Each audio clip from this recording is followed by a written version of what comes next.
जय भीम। नमो साथियों। सुमित्र रतन पर एक वीडियो बनाया और उसके बाद जो है बहुजन समाज में हो गई हलचल शुरू और कमेंट पर कमेंट आने लगे। बहुत से कमेंट जो है अंधभक्तों के भी आए और अंधभक्त कहीं ना कहीं मजबूर होते हैं अपने अज्ञान से, अपनी चापलूसी भरी आदतों से।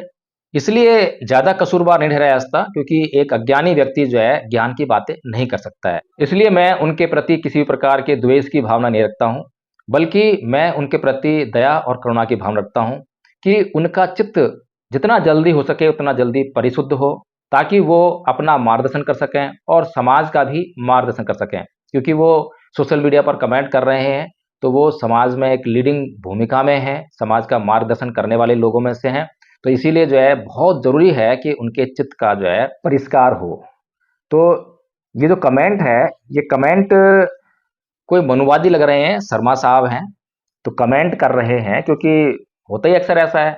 जिन्हें आप मनुवादी कहते हो, ब्राह्मणवादी कहते हो, समाज को जो है गलत दिशा में कैसे ले जाना है उन्हें बहुत अच्छी तरह आता है और बहुत लंबा अभ्यास है उनके पास। तो ये लिखते हैं कि सुमित रतन बौद्ध। अभी इन्हें पता ही नहीं है कि सुमित रतन बौद्ध भी लिख रहे हैं, भिक्षु भी लिख रहे हैं, ना भंते लिख रहे हैं। हालांकि वो भंते और भिक्षु कहलाने लायक नहीं है। वैसे तो एक तरह से बौद्ध लिखना भी ठीक नहीं है, क्योंकि बौद्धों का आचरण भी नहीं है। फिर कहते हैं कि सुमित रतन बौद्ध धम्म को सही दिशा में ले जा रहे हैं, उन पर उंगली उठाना ठीक नहीं है। आपकी पिछला वीडियो में भी कमियां मिली हैं, इसके मतलब आपका बहिष्कार किया जाए। नमो बुद्धाय, जय भीम। हो सकता है कि इन्होंने अपने नाम में शर्मा लगा रखा हो, कोई बात नहीं, लेकिन आदरणीय जी, मेरे पिछले वीडियो में क्या कमी मिली आपको बताना चाहिए। दूसरा ये है कि मैंने कभी भी जांच से अपने आप को बचाया नहीं है, लेकिन जो बातें मैंने वीडियो में कही, क्या आपने उनकी जांच सुमित रतन से पूछकर की? क्या सुमित रतन जी से आपने पूछा कि एडवोकेट जय भीम प्रकाश जो कह रहे हैं क्या वो सही है या वो गलत है?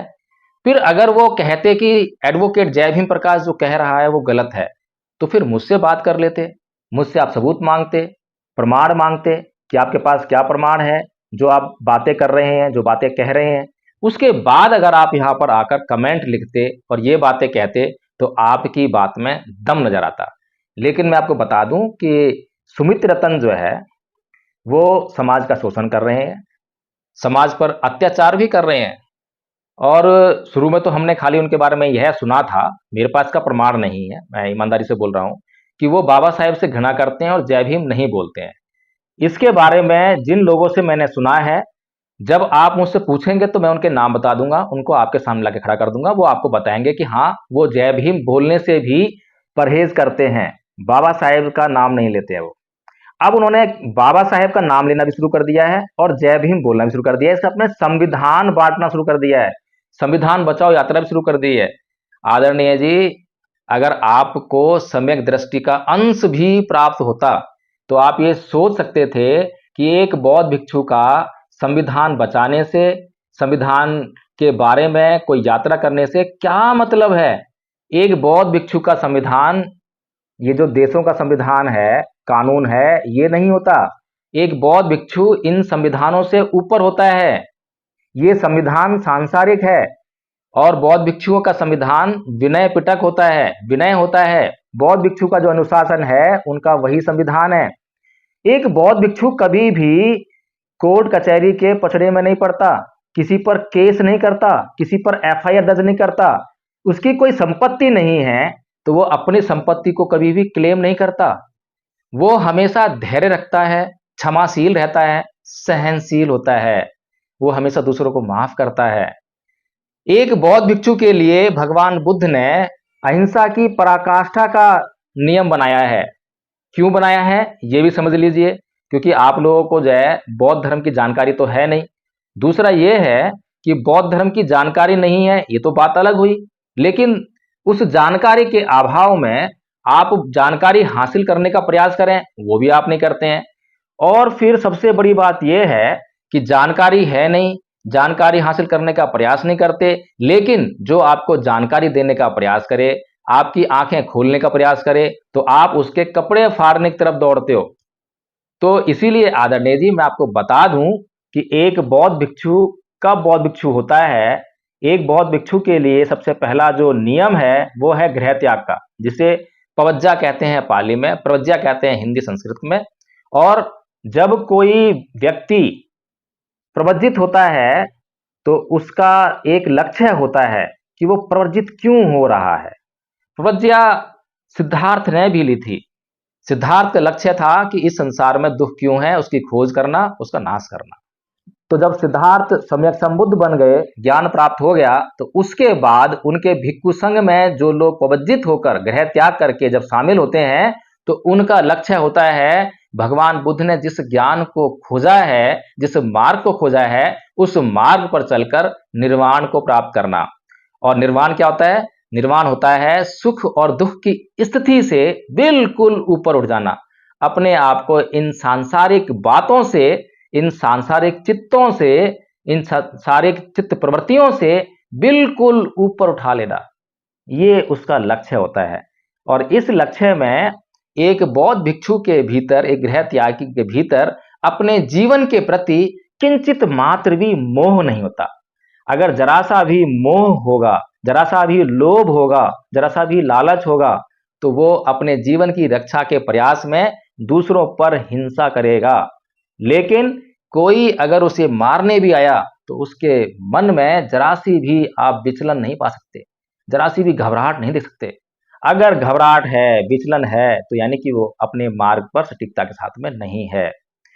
एक बौद्ध भिक्षु मर जाएगा, उसकी हत्या की जाती है, लेकिन वो कभी भी भयभीत नहीं होता है। अगर आप धम्म का अध्ययन करेंगे, धम्मपद को पढ़ेंगे, तो आपको ये सारी बातें स्पष्ट हो जाएंगी। अब भयभीत ना होना इसका मतलब ये नहीं है कि किसी को आप सुसाइड करने के लिए कह दो, कि कोई आत्महत्या करने के लिए कह दो, ना। उसको अपनी रक्षा अपने चित्त से करनी होती है, क्योंकि हमारा चित्त ही हमारा विनाश करता है। दूसरा, बाहर का आदमी हमारा कोई भी विनाश नहीं कर सकता। अगर हमारा विनाश होगा, कोई व्यक्ति हमारे शरीर का नाश कर सकता है, लेकिन हमारा जो निर्माण है, हमारा जो व्यक्तित्व है, हमारे शरीर से ही नहीं बनता। उसमें चित्त और चित्त प्रवृत्तियां शामिल हैं, चित्त की अवस्थाएं शामिल हैं। तो इसलिए आदरणीय जी, मेरा आपसे अनुरोध है कि आप ये जो कमेंट कर रहे हैं, ठीक है, आपको कमेंट करने का अधिकार है, सोशल मीडिया है, आपके हाथ में मोबाइल है, और मोबाइल पे जो है वहाँ पर कोई लॉक तो है नहीं कि आप पहले ज्ञानी हैं या नहीं हैं, ज्ञानी होंगे तभी कमेंट का जो ऑप्शन है वो खुलेगा, नहीं, सबके लिए खुला हुआ है। उस पर आप कुछ भी लिख सकते हैं, आप गाली गलौज भी कर सकते हैं, अच्छी भाषा भी लिख सकते हैं, और किसी पर अभद्र टिप्पणी भी कर सकते हैं। लेकिन अच्छा हो कि आप इस साधन का उचित इस्तेमाल करें, सही इस्तेमाल करें, ताकि समाज को सही मार्गदर्शन हो सके, ताकि समाज को सुमित्र रतन जैसे लोगों से बचाया जा सके, आगाह किया जा सके। मैं यहाँ पर जो काम करने का प्रयास कर रहा हूँ, मैं सुमित्र रतन की आलोचना क्यों कर रहा हूँ, क्या मुझे आलोचना करनी चाहिए या नहीं करनी चाहिए, मेरा मार्गदर्शन करने के लिए बाबा साहेब है। बाबा साहेब ने अपने समय में जो लोग समाज के विरुद्ध काम कर रहे थे, समाज के लिए गलत काम कर रहे थे, तो उनके विरुद्ध समाज को आगाह करने का काम बाबा साहेब करते थे। तो ऐसे लोगों की आलोचना करने में किसी प्रकार का भय नहीं होना चाहिए। और एक व्यक्ति जो सच्चाई और ईमानदारी से अगर किसी की आलोचना कर रहा है, पूरी जांच के बाद आलोचना कर रहा है, तो उसे घबराने का भी कोई मतलब नहीं बैठता। वो घबराएगा क्यों? इसीलिए मैं पूरी सच्चाई और ईमानदारी के साथ और जांच के बाद अपनी बातें कह रहा हूं, और जो मैंने देखा है, जो मैंने व्यवहार किया है, जो मेरा अनुभव है, उसी के आधार पर कह रहा हूं। उससे इधर एक बात भी नहीं है और उधर भी एक भी बात नहीं है। जितनी भी बातें हैं सारी मेरे अनुभव के आधार पर हैं। तो इसलिए आदरणीय जी, अपने कमेंट लिखते समय कृपया जिस शरीर का आप इस्तेमाल कर रहे हैं, जिस दिमाग का आप इस्तेमाल कर रहे हैं, जिस डिवाइस का आप इस्तेमाल कर रहे हैं, जिस सोशल प्लेटफॉर्म का आप इस्तेमाल कर रहे हैं, उसका सदुपयोग करने का प्रयास करें। और अगर आपको और अधिक धम्म के बारे में जानना है तो आप धम्मपद संघ की गूगल मीट ज्वाइन करें, जो कि सुबह से लेकर रात के 11-12 बजे तक चलती रहती है। सुबह 9 बजे बंद होती है और दोपहर को 2 बजे फिर शुरू हो जाती है। इसके बाद आप जो है हमेशा देख सकते हैं, रात के 12 बजे बंद होती है और सुबह 5 बजे फिर शुरू हो जाती है। इस दौरान आप जो है धम्मपद संघ के द्वारा जो बौद्धों के लिए बौद्ध धर्म का एक बेसिक कोर्स तैयार किया है, जिसे हमने प्रथम वर्ष का नाम दिया है, उसे आप कर सकते हैं। और आपको उसमें कुछ नहीं करना है, आपको केवल अपनी सहमति देनी है। आप जैसी सहमति देंगे तो धम्मपद संघ का जो विश्व अशांति निवारण स्कूल है उसमें आपका एडमिशन हो जाएगा, और फिर धम्मपद संघ के जो आचार्य हैं उनमें से एक आचार्य आपको निजी तौर पर मिल जाएंगे। और फिर धम्मपद संघ में जो मीटिंग होती है, गूगल मीट चलती है जो, उसमें आप आकर अपनी ट्रेनिंग कर सकते हैं। कोई भी आचार्य जो वहां मौजूद हैं वो आपको उच्चारण कराने लग जाएंगे, और अपने निजी तौर पर आप करना चाहते हैं तो वो भी कर सकते हैं। जैसे ही आप ये कोर्स पूरा कर लेंगे तो आपको जो आचार्य दिए गए हैं उनको आप सूचित करेंगे कि मैंने अपना कोर्स कंप्लीट कर लिया है। तो वो आचार्य फिर संघ को सूचित करेंगे कि मेरे प्रशिक्षु ने कोर्स कंप्लीट कर लिया है, कृपया उसकी परीक्षा ली जाए। फिर संघ आपकी परीक्षा लेने के लिए एक बोर्ड का गठन करेगा जिसमें 5 आचार्य होंगे, और वो 5 आचार्य आपकी परीक्षा लेंगे, आपसे प्रश्न करेंगे प्रथम वर्ष के कोर्स के बारे में।